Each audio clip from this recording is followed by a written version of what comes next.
Hey guys, how are you all doing? Scariel here, and we're back with another Throne and Liberty video. This time we're covering update 2.14, which just dropped on June 12, 2024. The update is short, but it brought some relevant changes. So sit back, enjoy in moderation, and just relax. Subscribe to the channel if you want to see more videos like this. We always try to cover updates every week, as well as other videos like guides, tutorials, dungeon guides, build guides, and whatever else. All about our favorite game. We're covering it all right? So sit back, subscribe to the channel, leave a like, and share it with your friends so they can stay up to date with everything about the game. And don't forget to subscribe, alright? So without further ado, let's get right into the video so we can follow along together.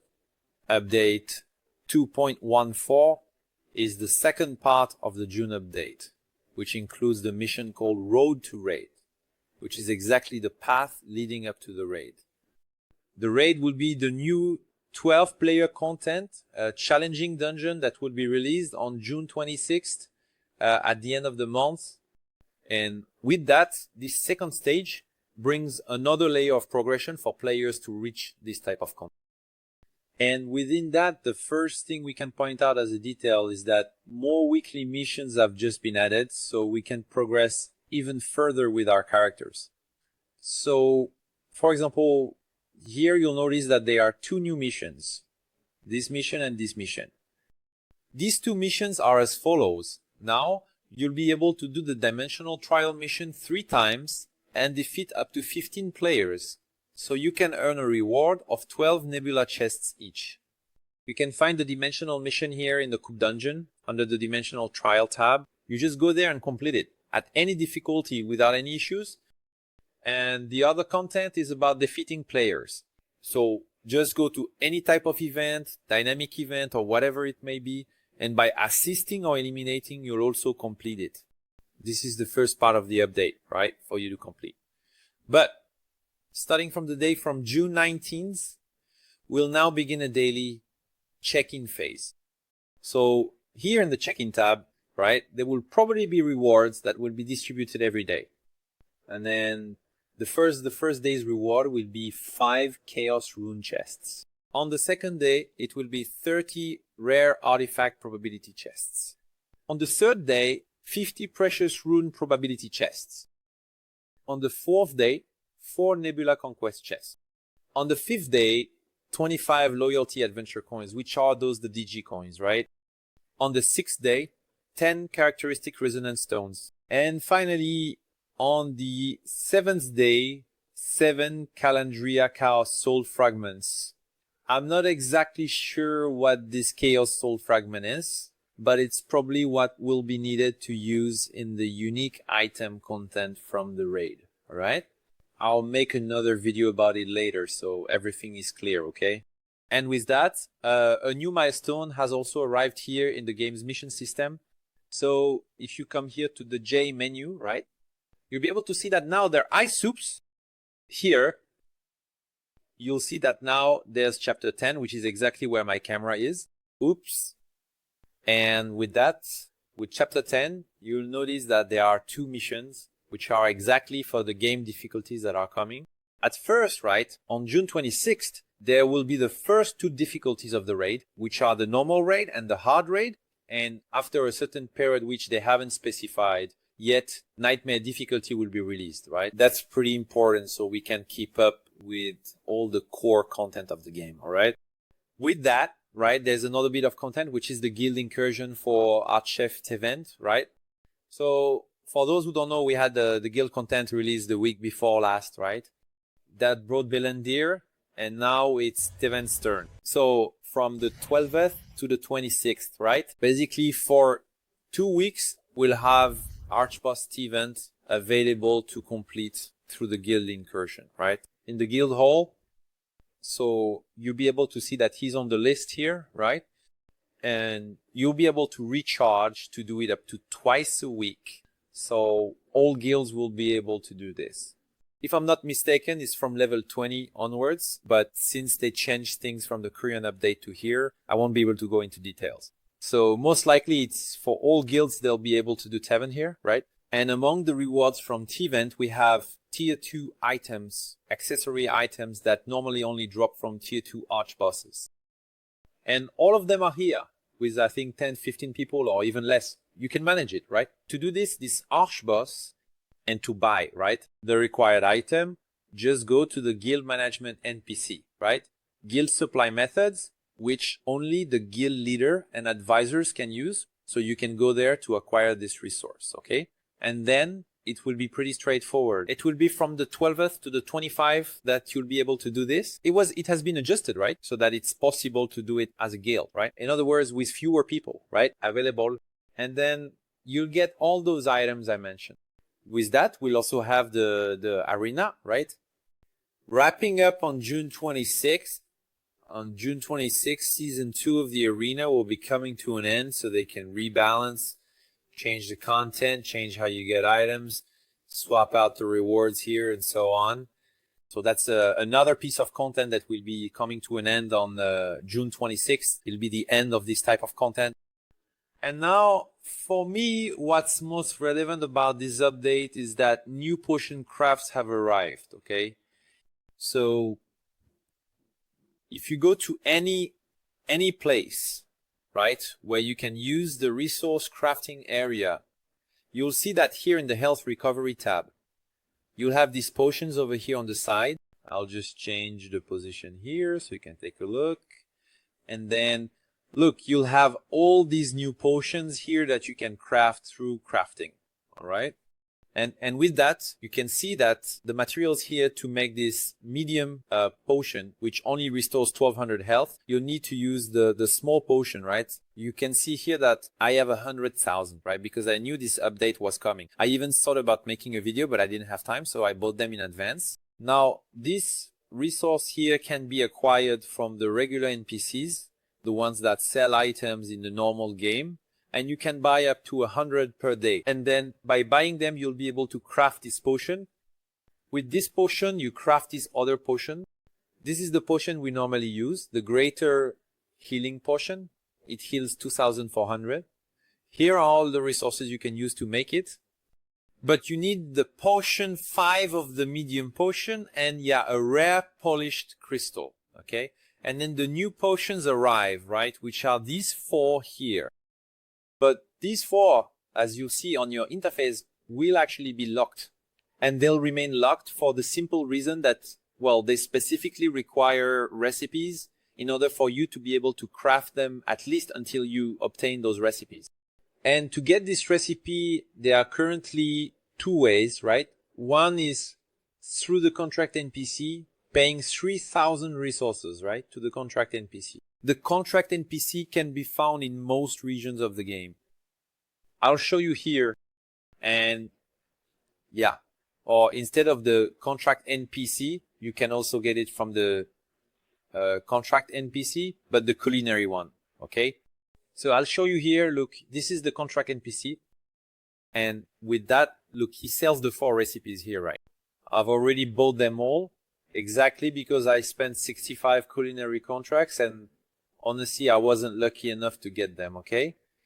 Now, just to show you, here's a video I've saved exactly showing that I made several attempts to get this resource and I just couldn't, you know, right? Unfortunately, I just wasn't lucky enough to acquire this kind of resource, in fact. So the recommendation here is very simple.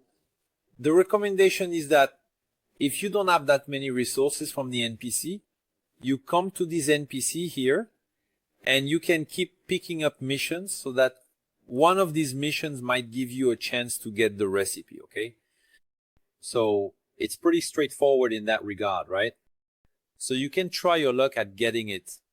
I didn't manage to get it, but many people I saw reaching out were able to get it in 2, 3, 10, or 20 tries. The recommendation here is to pick up the mission, see if there's an item that interests you, and then turn in that cooking mission, right? And if you still don't want to do the cooking, you can just abandon those missions, right? You just need to go to the top tab, the accept contract tab, so you can do it. In my case, I didn't have the materials it was asking for, so I went and searched for the names of the resources it required for crafting and started crafting them.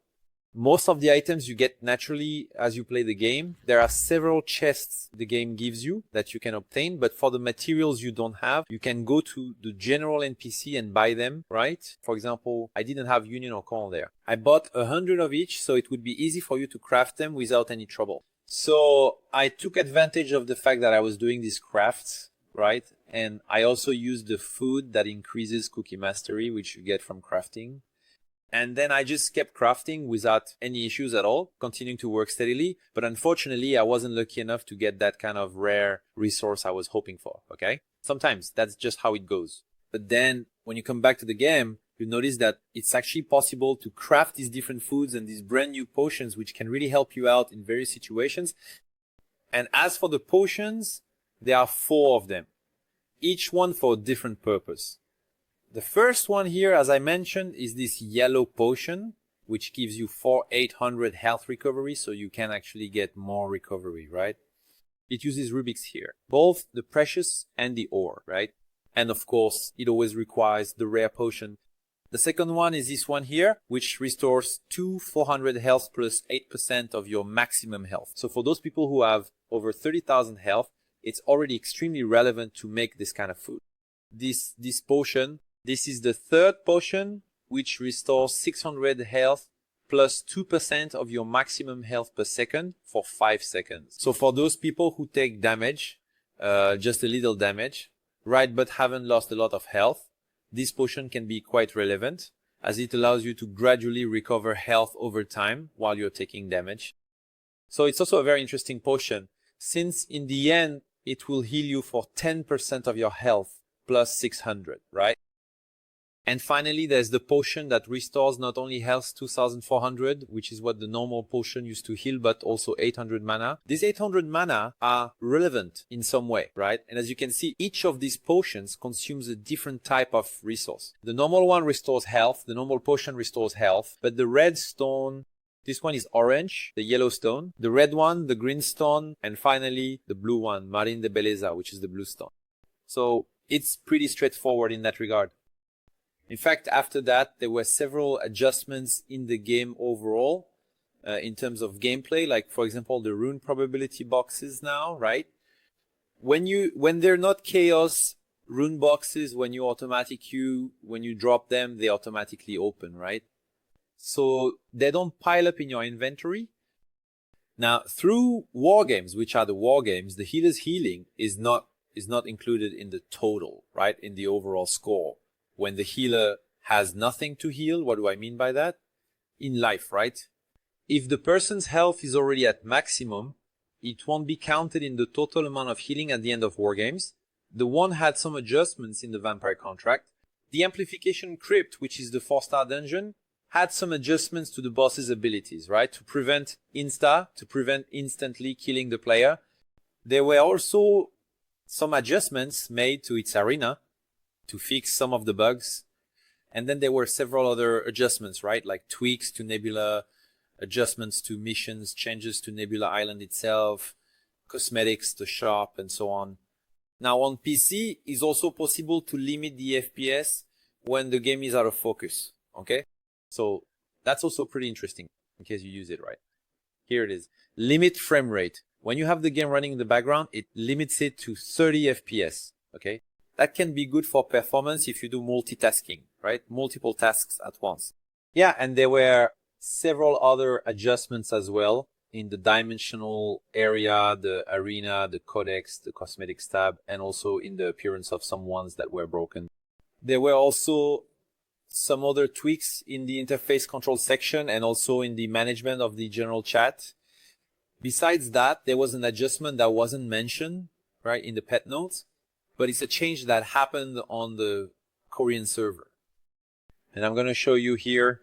It was one of the videos I posted, that I posted earlier. All right. I'll put it here so you can take a look. Here's the thing. There was a big problem with the blood devotion skill, which is a Skilla tank skill. Specifically, this skill that creates these marks here, right? This link here. this is a pretty complex skill, right? Because it reduces the damage your team takes, and well, it made the meta very focused on tanks, you know, in the 48 versus 48 PvP. And then, well, this skill had a problem that was fixed with this blood devotion debuff, which meant that once players received the skill, they would get this blood devotion debuff, meaning you couldn't receive the same skill again from another tank, but it was still kind of broken, right? And now, well, it wasn't announced in the patch notes, but it has been fixed. And then look, notice Kanishi used the skill. I received the skill here in the lower left corner for 10 seconds, but I also immediately got the debuff. In other words, with this debuff, it means that Zap, who is also a tank and also in my group, won't be able to apply the blood devotion skill to me if he uses it. So look, notice that he used it and I didn't receive this buff precisely because the first tank who was in my group had already given me the effect. So only Kanish can refresh this blood devotion if he has a lot of cooldown reduction. So even if I have the debuff active there, Kanish, who was the first user to use blood devotion, can refresh the ability on the people he buffed the first time. So it's quite a significant adjustment. It's a change that mitigates the meta a bit and also doesn't nerf players who play as tank. So it's really interesting. And then notice Kanish used it once again and did it. However, not everything is perfect, right? As you can see here, Kanish is taking damage from Zap, even though he's an ally for some reason, right? So this bug is happening. It's exactly when Zap uses that ability where the shields appear around, and for some reason it bugged out, right? It was actually bugged. Now, Kanish is going to show you all how he received the damage there. I'm going to show you here. Look, oops, not this one. Here, look. Notice Zap's health dropping while Kanish is dealing damage to him, even though they're on the same team. So how is it possible for one tank to hit the other with this ability and make him lose health? So it's bizarre, right? How the company manages to make some adjustments and break everything, but that's how it is, right? So with that, folks, we kind of wrap up the most important updates in general. And there were also some adjustments here, as well as new items in the cash shop. Among them, the main thing is the new packages that are now available here. These packages are quite expensive and give you some collections, right? Among these collections, in the last package, which is the most expensive one, costing 500 reais, we have a new flying mount and this new armor, which, by the way, is the armor I'm wearing and that I've already painted. And by the way, I really liked it, okay? I liked it a lot. It's very similar to an old armor that used to be around, but I really like the combination. Let me know what you think of this new visual combination I put together. And then the other two packages, right, are also cheaper packages that have just arrived. The first one is this one here, which gives you this bear as a land mount and this turtle with a castle on its back, which is an aquatic mount. And finally, the cheapest package, the one that costs 100 reais, only gives you Amitoi and Lucent, all right? All of them give Lucent, okay? The second one here gives 2,875 Lucent, and the third one gives 6,000 Lucent. So if you're going to make a high value purchase, these packages are always the ones that are most worth buying, since you'll be getting extra rewards. And then we also had some new items reappearing in the cash shop, like the previous set, the battle pass, which has been going on for a while now, new Ami toys and so on. And as with every start of the week, my recommendation is always to check all the NPCs in the game, all right? So that you can get everything that's available to buy on a weekly basis. So make sure to check the contract NPCs, guild NPCs, and general merchant NPCs to get the contracts themselves, so you won't have any issues progressing well. And also don't forget the Nebula NPC, all right? That way you'll be able to get all the Nebula chests and also the Nebula essences there, all right? So with that, everyone, we're pretty much wrapping up today's video, right? So we can keep following this update in more detail. Let me know what you thought, okay? If this video helped you in any way. Oh, there's just one more thing. We had the Fortune event, which ended this Wednesday, right? And today, people were expecting that the winners of the chance-based rewards would already be announced, right? I've already made a video talking about this. However, the rewards weren't distributed today and the coins are still in the inventory. There's still a cooldown of 6 days left for that coin, right? But what we believe is that this reward will be distributed within a maximum of 2 weeks, which is what's written in the patch notes that were announced earlier, okay? So just wait about 2 weeks and the rewards will probably be distributed. And for those of you who don't know, I tried for the last reward, so let's see if you get lucky and are one of the 10 selected globally, since after all, only 10 people will be awarded the Golden Archivos item rewards. All right. So once again, thank you so much to everyone who stayed until the end. See you next time. Thanks. Take care. I'm out.